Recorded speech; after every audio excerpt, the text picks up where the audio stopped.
Everybody ready? Well, we've concluded the legislative session. Disappointing, to say the least, that the session ended without a transportation bill, without a bonding bill. Those are serious unmet needs of Minnesota. There are some good and bad features in other legislation that was passed. The tax bill has some very good features for student loans, for child care tax credit, for working family credit. It's a terrible feature with reducing taxes on tobacco companies. I can't comprehend why that was considered to be good public policy. The supplemental bill, I'm pleased that they passed that. Didn't have everything that I wanted, but it has some of those measures, such as a pre-kindergarten, that I said from the outset were very, very important. I'm particularly disturbed by the way the House in particular treated the University of Minnesota. You know, this is one of the most, if not the most important institutions in our entire state. And I was at a groundbreaking earlier today in Plymouth, where in the city of Plymouth, the mayor said there are 130 medical technology companies located there. My efforts to build up the medical school at the University of Minnesota are critically important to private sector economic development and to job creation and to making Minnesota, along with what's going on in Rochester with Mayo Clinic, the epicenter of healthcare advances, better quality healthcare for all of our citizens, and the medical technology and the jobs that creates. And for the House to provide virtually no additional funding in the supplemental bill for either the University of Minnesota or the MnSCU system, and to leave out of the bonding bill, from what I've seen, I haven't even seen the entire bill, my number one priority, the health sciences building there for the University of Minnesota, critical failures on the part of the House, and I've told, quote unquote, that some House members have a problem with the university. Well, grow up and get over it. You know, this institution is too important to all of Minnesota to have some petty concerns and the kind of vindictiveness shown here for eliminating the funding for that critically important institution. So I'll be redressing that if we are going to proceed any further, which remains to be seen in the weeks ahead. Speaker Dowd called me this morning and expressed an interest in the four leaders meeting with myself this afternoon. There's not a consensus on that, so that meeting is not going to happen. I think everybody needs some time to get some deserved sleep, including all of you, and to get the dust settled, and for me and my staff to be able to receive this legislation, to read the legislation, which somebody needs to do, and to assess the consequences for Minnesota of the various bills. So I will be proceeding expeditiously to review them after we've received them. I said on radio this morning I'd sign or not sign bills within 48 hours, but I'm going to qualify that to say within 48 hours after we have received the actual bills themselves. I haven't even seen a spreadsheet on the bonding bills, so I can't comment on any of the particulars there. Like many of the members who were acting in the haste of last night, I haven't seen the language in various bills that I certainly want to review carefully and discuss with various concerned parties before making any decisions. So, whether or not there'll be a special session, I can't say today. I haven't given it anymore. I've given it 14 hours and 4 minutes of thought, and I haven't come to any conclusions one way or the other. And again, I'd want to meet at some point in the days ahead with legislative leaders and to consider what their interests are and see where we proceed. But I don't have any answers for you today. Glad to respond to questions. So if you do have call a special session, are you thinking about starting over on bonding transportation, or would you use what they have as their agreement? I haven't made any decisions about that and haven't had a chance to discuss that with the leaders. Governor, how about the tax bill? Are you upset enough about the tobacco cuts to take down the whole bill? I don't think so, but I haven't seen the entire bill, so I'm going to reserve judgment until I see it. I don't understand why in the midst of all the other priorities and matters that were left out of all the various bills because there supposedly was not enough money available, that they would see fit to give $40 million in tax breaks to the tobacco industry. It's just total, I don't know where it came from, I don't know who was behind it, but it's just it's very, very distressing. Governor, on transportation, yesterday Senator Fox said that he had an agreement with the Speaker on including money for transit in that final bonding and transportation bill. Curious, in the final hours there negotiating the transportation deal, I mean, how involved was the administration in crafting that, or was that something that was crafted by the top leaders in both chambers? I think we were very involved up until the very end, at which point I don't know who was involved with what about what. We were not aware of the final, and there's a disagreement between the Speaker and the Majority Leader about what was agreed to or not agreed to or understood or not understood. I was not party to those last conversations. I don't have any way to assess whose version is correct. But the very last, say, 2 hours, I can't even say who was involved in the legislative process, but we were not directly involved in either the bonding or the transportation at that point. Governor Dayton, Speaker Dowd had told his members to stay in town for the next day or two in case there's a special session. Sounds to me like they're free to go home. I communicated that to the Speaker that they should feel free to go home. There won't be a special session in the next 48 hours. I don't know when we'll meet to consider what the options are, but I think everybody needs, they knew they had a deadline at midnight last night. They didn't meet that deadline, and in the haste of the final moments there, democracy was not well served. The public was cut out of discussion, and most of the legislators were cut out of discussion. I'm told quite a number of them didn't even have a chance to read the bills before they were asked to vote on them. I don't think rushing forward is the proper course of action. Senator Governor, are you Fox, happy Senator with Fox the- said that he would be open to a special session in the summer to the fall. How does that timeline? Again, I'm not going to comment on. I haven't made any decision. Obviously, we have the summer and the fall, but I'm not going to have make any decision about that till I've had a chance to talk with the leaders and consider the options. Governor, are you happy with the $25 million for preschool? Very much so. Very important to provide more pre-kindergarten opportunities for children, 4-year-olds and their parents. It's been enormously popular. Everywhere it's been instituted, we hear again and again. Lieutenant Governor's been even more active than I am, meeting with pre-kindergarten teachers and schools around the state. They talk about the enormous benefits to children of that early opportunity. The kindergarten and first-grade teachers talk about how beneficial it is to school readiness for kindergartners. So there's just every reason to be expanding this opportunity. This is voluntary, but the school districts that want to take advantage of it will be able to proceed.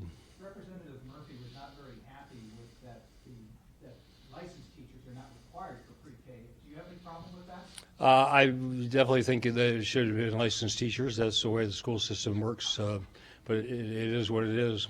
Governor, at the heart of a lot of the disagreements last night was the Southwest Light Rail and Light Rail Transit in general. Speaker of the House said that that killed $700 million for transportation projects around the state and the bonding bill. Could you react to that, please? Well, I think it's very unfortunate the political games that are being played with Southwest Light Rail project. The broader picture, which is the one I would expect legislators to take, since they represent the best interests of the entire state, is that a good metropolitan transit system is essential to a healthy metropolitan economy and therefore healthy to the Minnesota economy.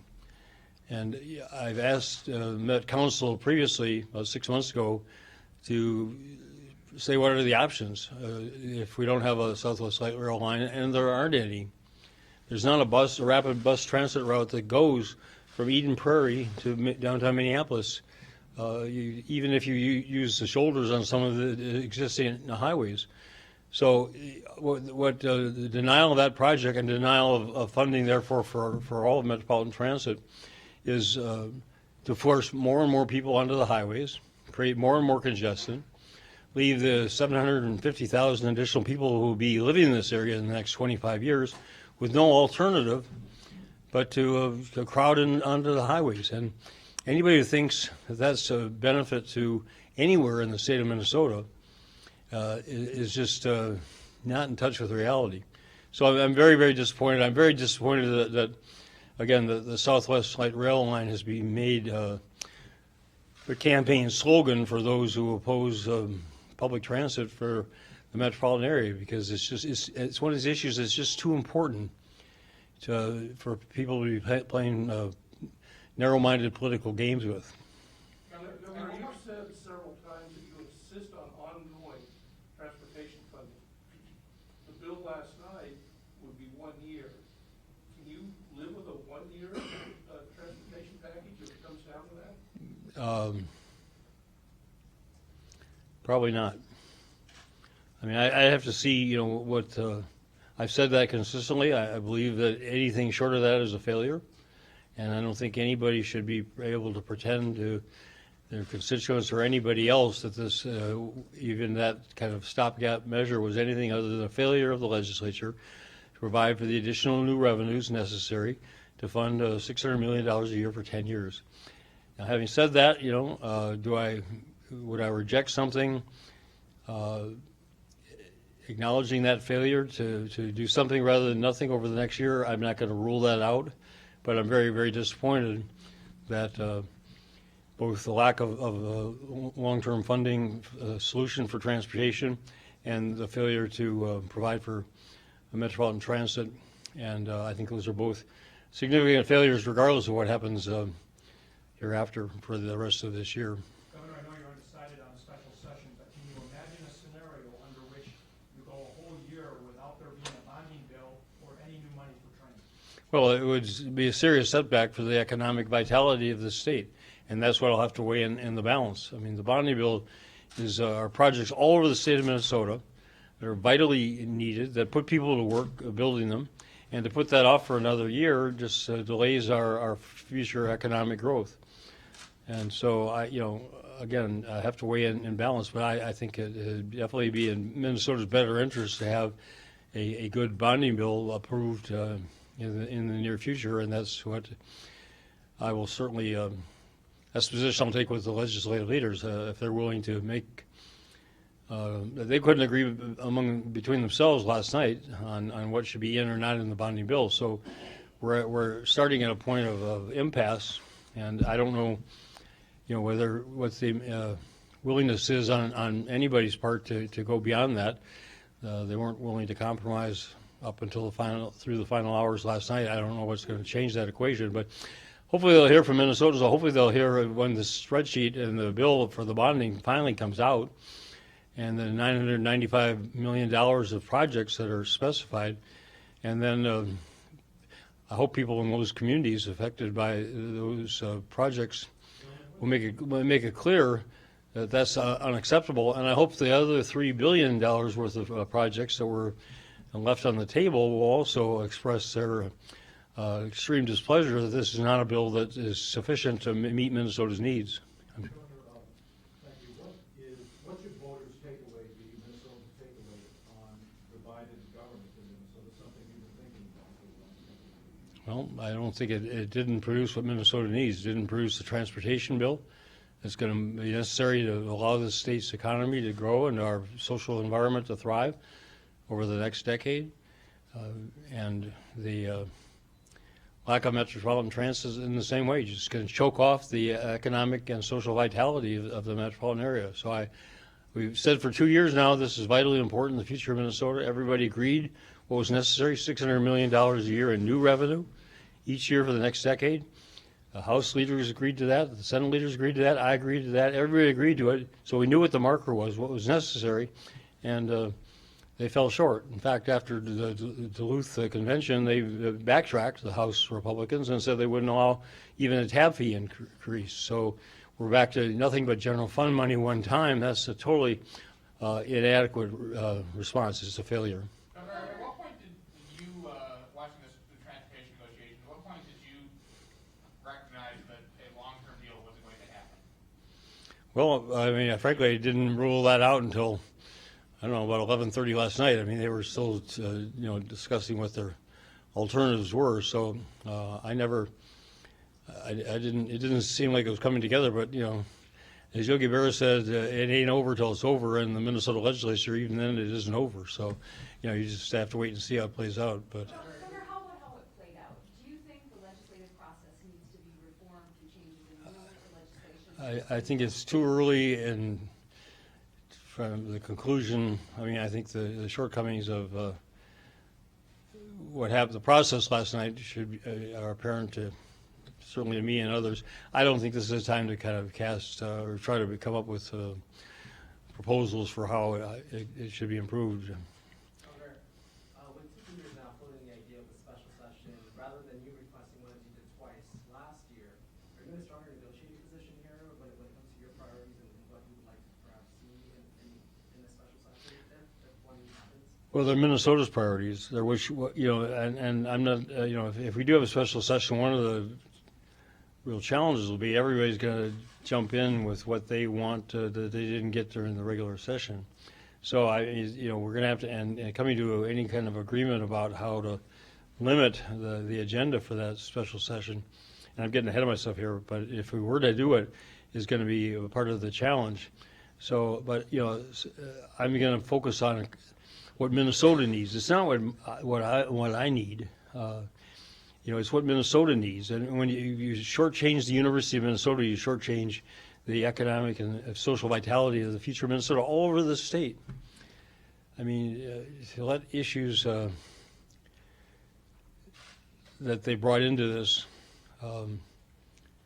the petty vindictiveness that was demonstrated to the university in terms of supplemental funding and in terms of the bonding is just was really uncalled for and really irresponsible.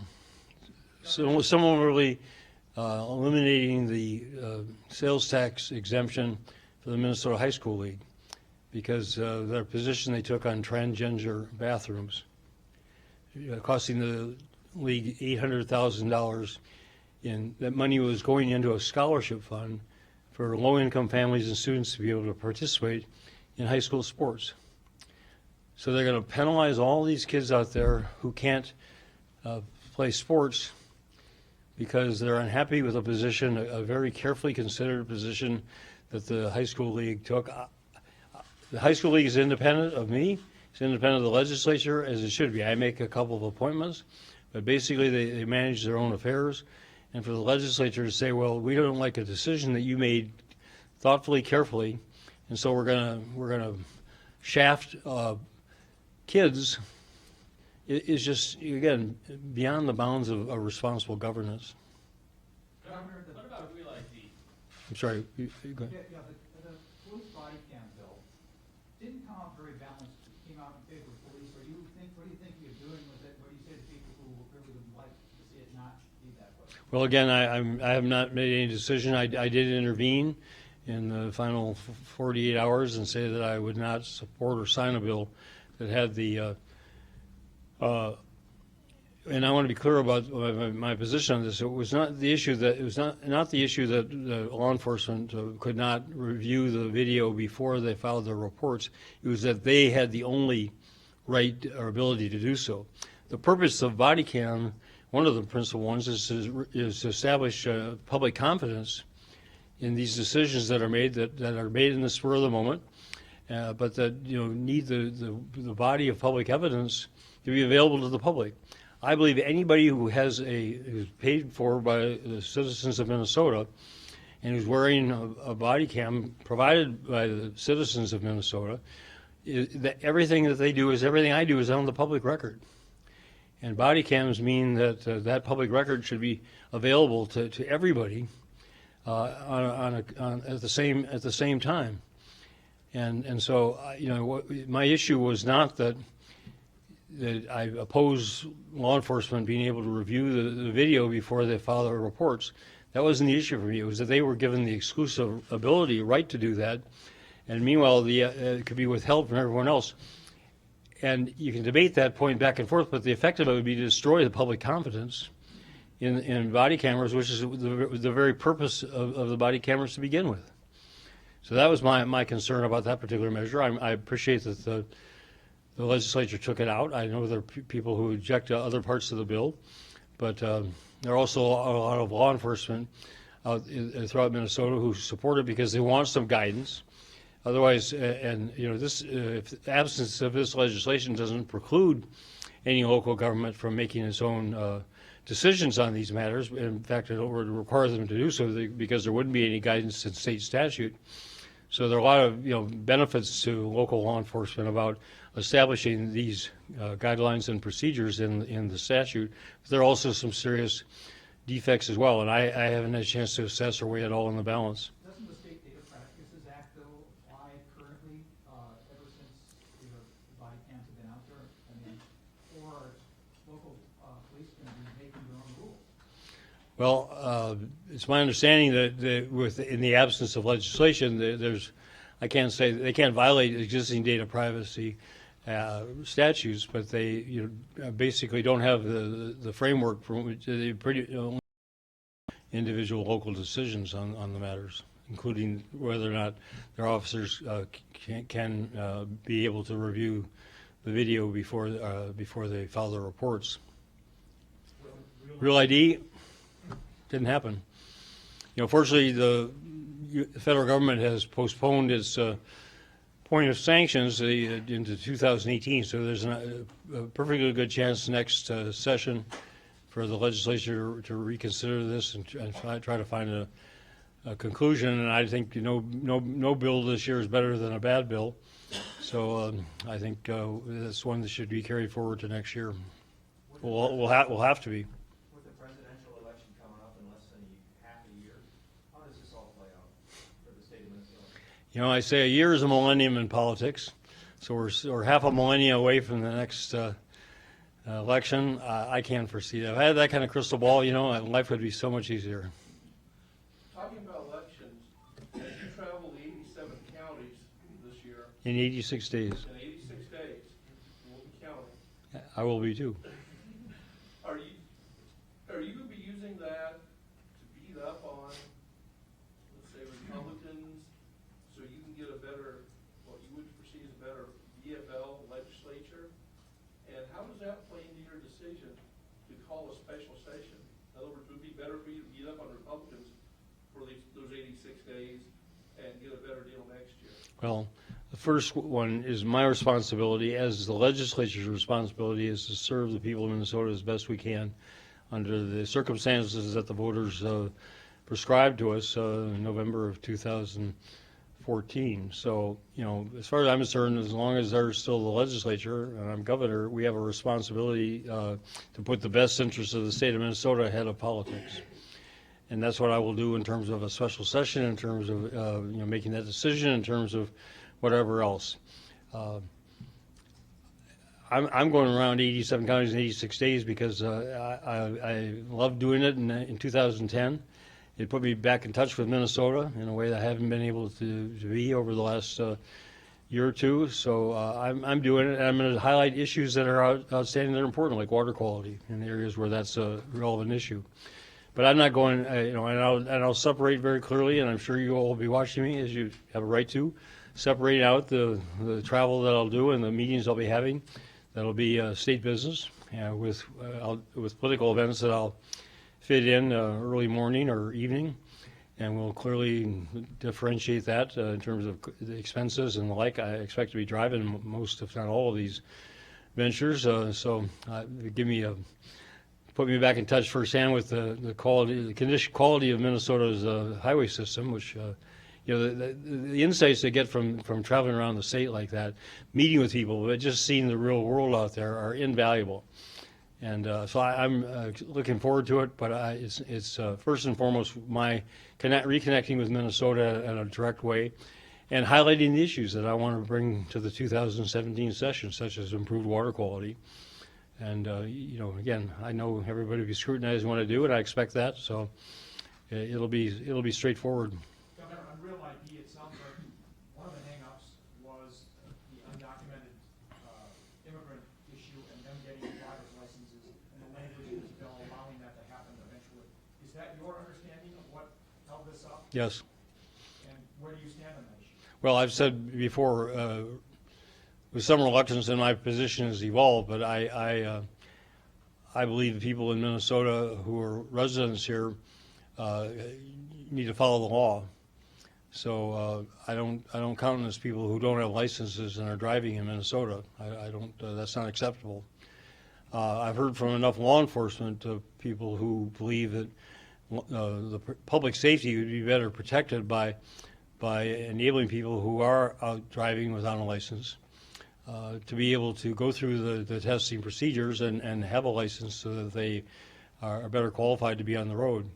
So, I mean, I weigh the balance what I think is in the best public interest, and I've been persuaded over the last couple of years that my position changed, that public safety is better protected by allowing people who are undocumented to obtain less licenses, having gone through the necessary training and like as anyone else. So that's my position on it. I realize there's stark differences between people on mostly one side of the aisle and the other, but I think given that we're not going to incur any sanctions for the failure to pass a real ID bill this session, I think better off to carry it forward the next year. Governor, follow-up, would you be willing to keep standing up for that issue, even if it threatens millions of other Minnesotans from getting compliant driver's licenses? Well, people can get enhanced driver's licenses now. They have that option. And people who are, the only people the absence of a real ID would affect, my understanding, are people who, for example, visit military bases or visit the Pentagon. These are, in most cases, professionals who understand they either have to get an enhanced ID or they have to get a birth certificate, both of which are options. For most citizens whose interface with all of this is getting on an airplane, they're not going to be prevented from doing so up until 2018. So we have the 2017 session.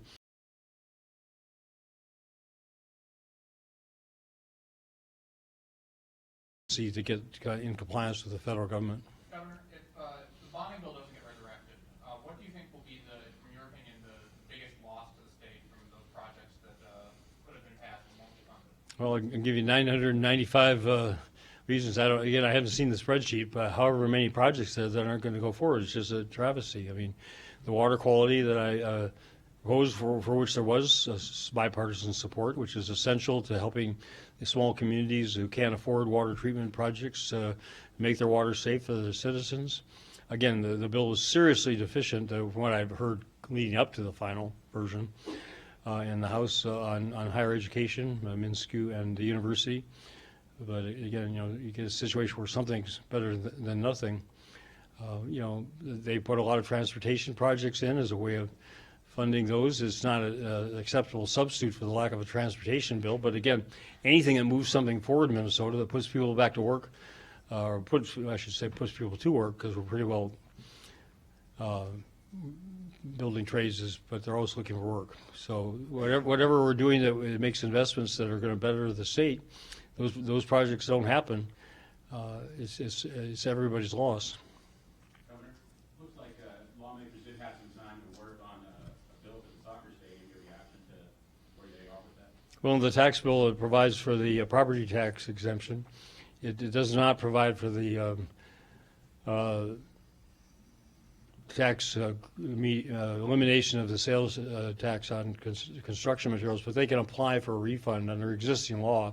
So it's a little bit of a time delay in terms of obtaining that not in the absence of upfront credit. But I would hope that they would see that they got most of what they were looking for, and that the part that they didn't get is available to them through existing law. Governor, you have 14 days to either sign or veto the budget and tax bill. Is that part of the special session considerations, or is it Again, I don't know when I'll get the bills, but I said earlier I intend to sign them within 48 hours. I don't think dragging this out for 2 weeks serves anybody's interest. I think whether the special session, whether or not there's going to be a bonding bill, what are the requirements to do that are matters that are standalone. I'm not going to hold the tax cuts for people or the supplemental budget, the areas that they did fund. I'm not going to hold those hostage to the other considerations. I think the bonding and transportation should be considered and enacted on their own merits. But I've got to get the bills. I got to get the spreadsheets first, and then I got to get a couple hours sleep, and then I got to read them, and then I want to talk with my staff. So we're going to take our time in terms of making assessment. But I'm not dragging that review process out for other reasons. Did I misunderstand this? Does that mean if there is a special session, will it likely happen within 2 weeks? I would guess it's. I can't say. I don't feel that there's not a deadline like like last year at the end of the fiscal year. If we're going to do it, it's got to be done right, and it's got to So but I don't feel imperative to do it in 2 weeks, and that's why I'm not going to hold the bills hostage to getting a determination on a special session. That's a separate matter. Governor, are the bonding and transportation bills linked? If there is a special session and these come up, do they both have to be acceptable to you, or will you consider each one on its own? No, I'd consider each one separately, and they're intertwined because the legislature intertwined them. But I'm not gonna hold one hostage to the other. Okay, thank you very much.